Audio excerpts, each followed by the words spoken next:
जातिवाद का खेल देश में है, बड़ा हो रहा है।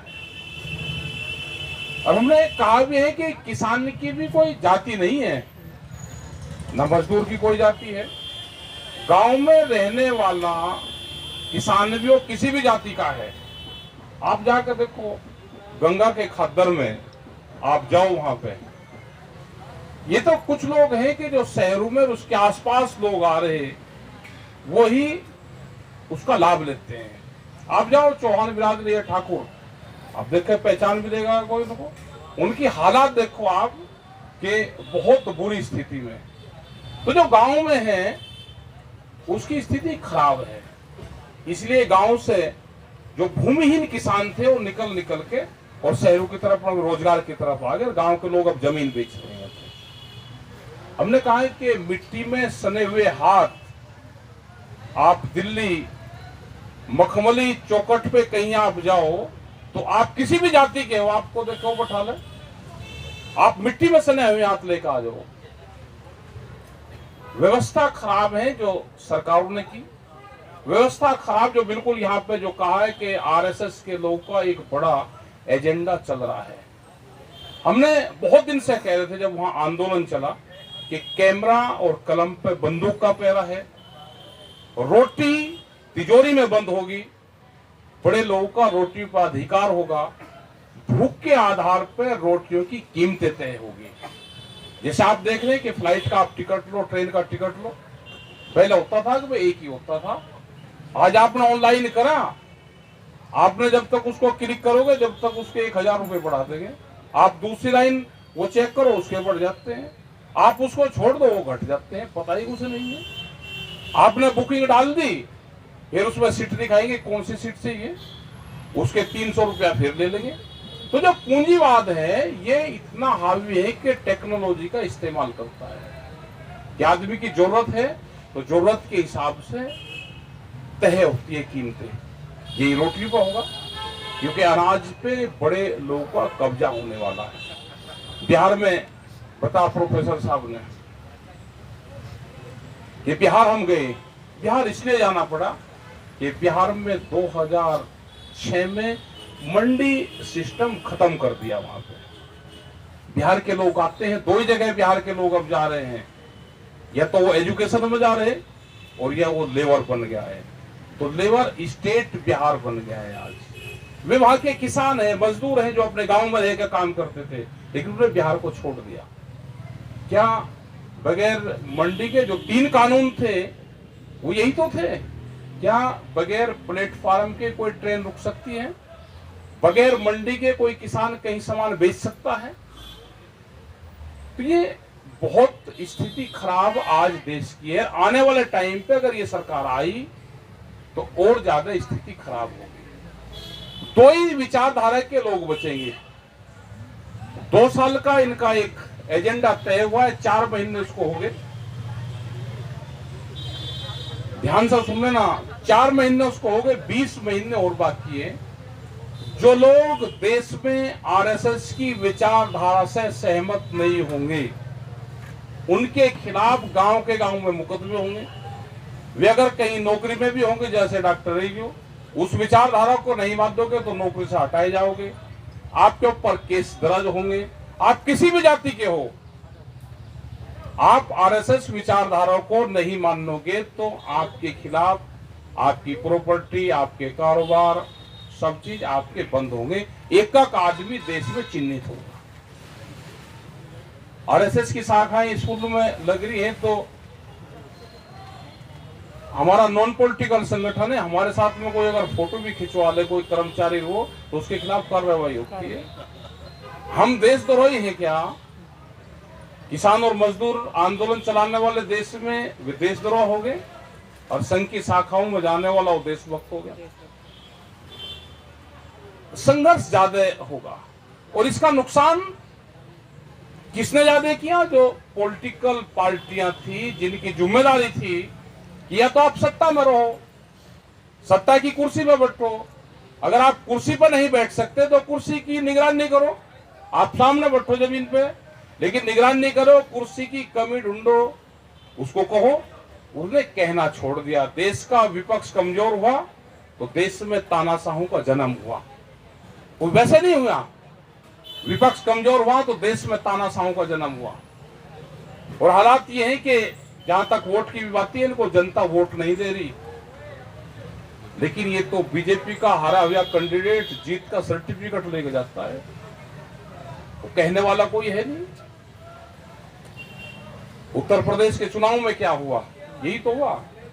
मुजफ्फरनगर और शामली में 9 सीटें थी, 1 सीट विपक्ष के पास थी और 8 सीट सत्तारूढ़ पार्टी के पास में थी जो आज है। अब जब चुनाव हुआ तो 1 सत्तारूढ़ पार्टी पे है और 8 विपक्ष के ऊपर है, क्योंकि वहां डंडा मजबूत था वहां के लोगों का। और पूरे देश में क्या हुआ, जहां जहां चुनाव हुए, वो बिहार लगा लो आप, चुनी हुई सरकार आप मध्य प्रदेश में लगा लो, आप कहीं पे भी लगा लो, उसका क्या करा कि चुनी हुई सरकारों को भी तोड़ देते हैं। ये चुने हुए लोग प्रोफेसर को, इनको सबको तोड़ देते हैं। ये विचारधारा की लड़ाई है, ये लड़ाई आगे बढ़ानी पड़ेगी, लोगों को इकट्ठा होना पड़ेगा। देश में हमने नए नारे इजाद किए हैं, वो नारे जरूर यहाँ पर जरूर लिखें। हमारे यहाँ उस पे आया, इनने कहा कि हमारी माटी हमारा देश, हमने कहा कि हमारा खेत हमारा देश, और जय हिंद संविधान। तो नारा हमारे मंच में जय हिंद संविधान से शुरुआत होती है, लेकिन यहाँ पे भी ओली को नया नारा इजाद किया है कि जय हिंद संविधान, उसमें सब चीज आ जाएगी। जब जय हिंद संविधान का होगा तो जो एडवोकेट हमारे बैठे हैं, जो हमारे जज साहब बैठे हैं, उनको भी ताकत मिलेगी। आज सब चीजों पे कब्जे हो गए, क्योंकि 55 साल की राज्यसभा सबको चाहिए, या तो मखमली रेड कारपेट में एक रास्ता जाता है, दूसरा रास्ता है जेल की तरफ जाता है। 5 साल एडवांस पता है सबको कि फैसले क्या आने हैं। 5 साल बाद में ये पार्लियामेंट की तरफ एक रास्ता जाता है, एक तिहाड़ जेल की तरफ जाता है। 5 साल बाद में आप नौकरी कर रहे हो तो कहां आपको जाना है, वो एडवांस चॉइस चल रही है, एडवांस बुकिंग देश में चल रही है। तो एडवांस बुकिंग अगर 55 साल की एडवांस बुकिंग हो जाएगी, रिटायरमेंट होने के बाद में कहां जाना है, अगर बुकिंग अभी से ही चल रही है तो ये हालात तो होंगे। देश में पॉलिटिकल आदमी, पॉलिटिकल पार्टी इस देश को नहीं बचा सकती। इस देश को बचाएगा आंदोलन। वे किसी भी पार्टी, किसी भी जाति से, किसी से भी हो, वो विचार के साथ में जुड़ेगा तो ये देश बचेगा, नहीं तो देश बचने वाला नहीं। आंदोलन ही इस देश को बचाएगा। जैसे यहाँ पे आंदोलन चल रहे, इसी तरह के छोटे बड़े आंदोलन चलते रहो। देश में वैचारिक क्रांति दुनिया की सबसे बड़ी क्रांति होती है। हथियारों की क्रांति हम नहीं लड़ सकते, लेकिन विचार की क्रांति लड़ सकते हैं। बाबा साहब ने एजुकेशन वैचारिक क्रांति से ही तो दिया था। आप वैचारिक क्रांति का फैलाव करो, वो फैलेगी और उसी से ही जीत होगी। और डॉक्टर साहब का जो केस है, दूसरे इस तरह के जो लोग हैं जिनका केस है, ये लड़ाई लंबी चलेगी। बहुत लोगों को आगे आना पड़ेगा, कंप्रोमाइज नहीं करना पड़े, वो संघर्ष करेंगे। 2 ही रास्ते जाते हैं। समर्पण एक अलग चीज होती है, किसी के प्रति समर्पण हो गया, सरेंडर और संघर्ष में से एक चुनना पड़ता है। तो डॉक्टर नहीं चुना तो संघर्ष चुन रखा है, सरेंडर नहीं चुना। तो आप संघर्ष करो, आप अपने लिए संघर्ष नहीं करो कि पूरे बिरादरी, कौम, जो दबे हुए लोग हैं, ये संघर्ष उनका है। और जाति नहीं हो तो कुछ लोग हैं जो उसका फायदा उठाते हैं, जो उच्च पदों पर चले गए वे लोग उसका फायदा उठाते हैं। और भी वो चाहे ब्राह्मण हो चाहे वो हो, कहने को ही है, वे कहते हैं जी आरक्षण की लड़ाई आप सब लड़ रहे, हमारी हालात देख लो। आज भी कच्चे मकान, टूटी हुई झोपड़ी उनके पास में है। वो तो कुछ लोग हैं जिनको शहरों में रह रहे, वहां रह रहे, उनके नाम पर उसका फायदा ले रहे, किसी को नहीं मिल रहा। वे भी निकल के आना पड़ेगा उनको भी, सबको। वे अपनी लड़ाई लड़ रहे हैं वहां पे। वे भी कहते हैं हम जातियों में हम मर गए, हम हैं उच्च जाति के और इलाज हमारा सबसे ज्यादा हो गया। कहने को वो है, इलाज हमारा सबसे ज्यादा हो गया।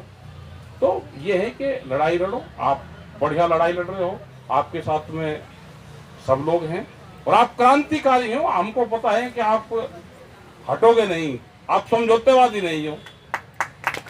डॉक्टर रितु समझौतेवादी नहीं है, तो पूरा संघर्ष इन्होंने 13 महीने वहां पे किया। और जो उनसे धरती साधते हैं, इनका तो बड़ा परिवार पंजाब का आया और पंजाब के लोग कभी कभी जब आते हैं 13 महीने, अगर पंजाब उठ के ना आता तो ये आंदोलन हो नहीं सकता। अगर गुरुद्वारे हमारे साथ ना होते, गुरु का आशीर्वाद साथ ना होता, तो ये आंदोलन चल नहीं सकता। जिस तरह से उन्होंने लंगर और वो चलाए, हम सब लोग दान पुण्य तो कर देंगे, लेकिन जो व्यवस्था होती है वो नहीं चलती।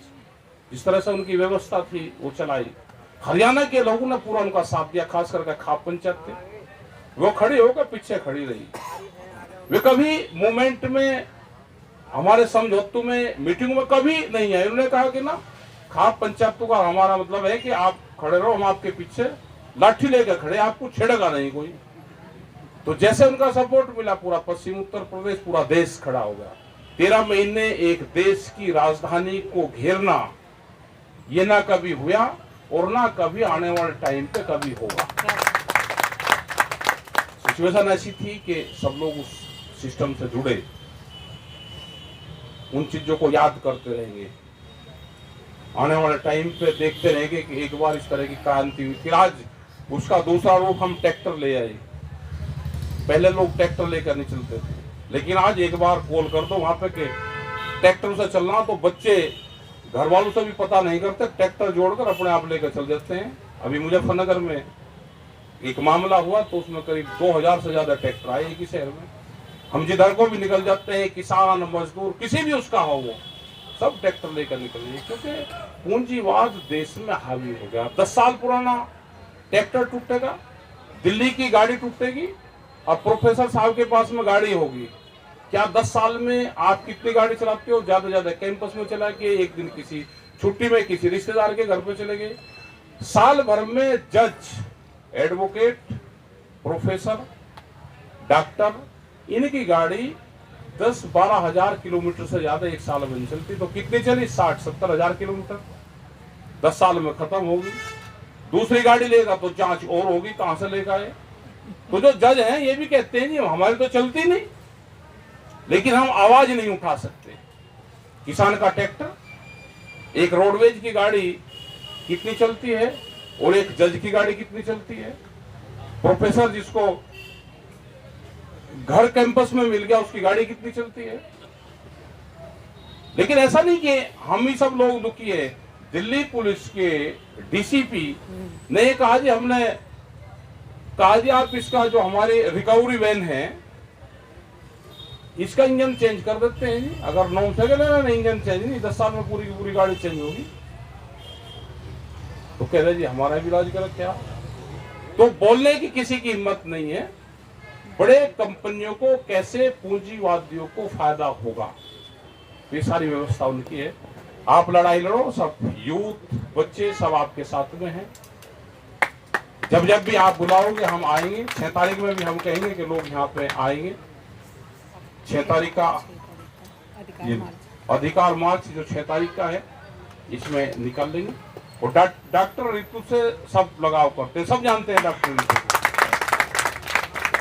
धन्यवाद। जय हिंद, जय हिंद संविधान।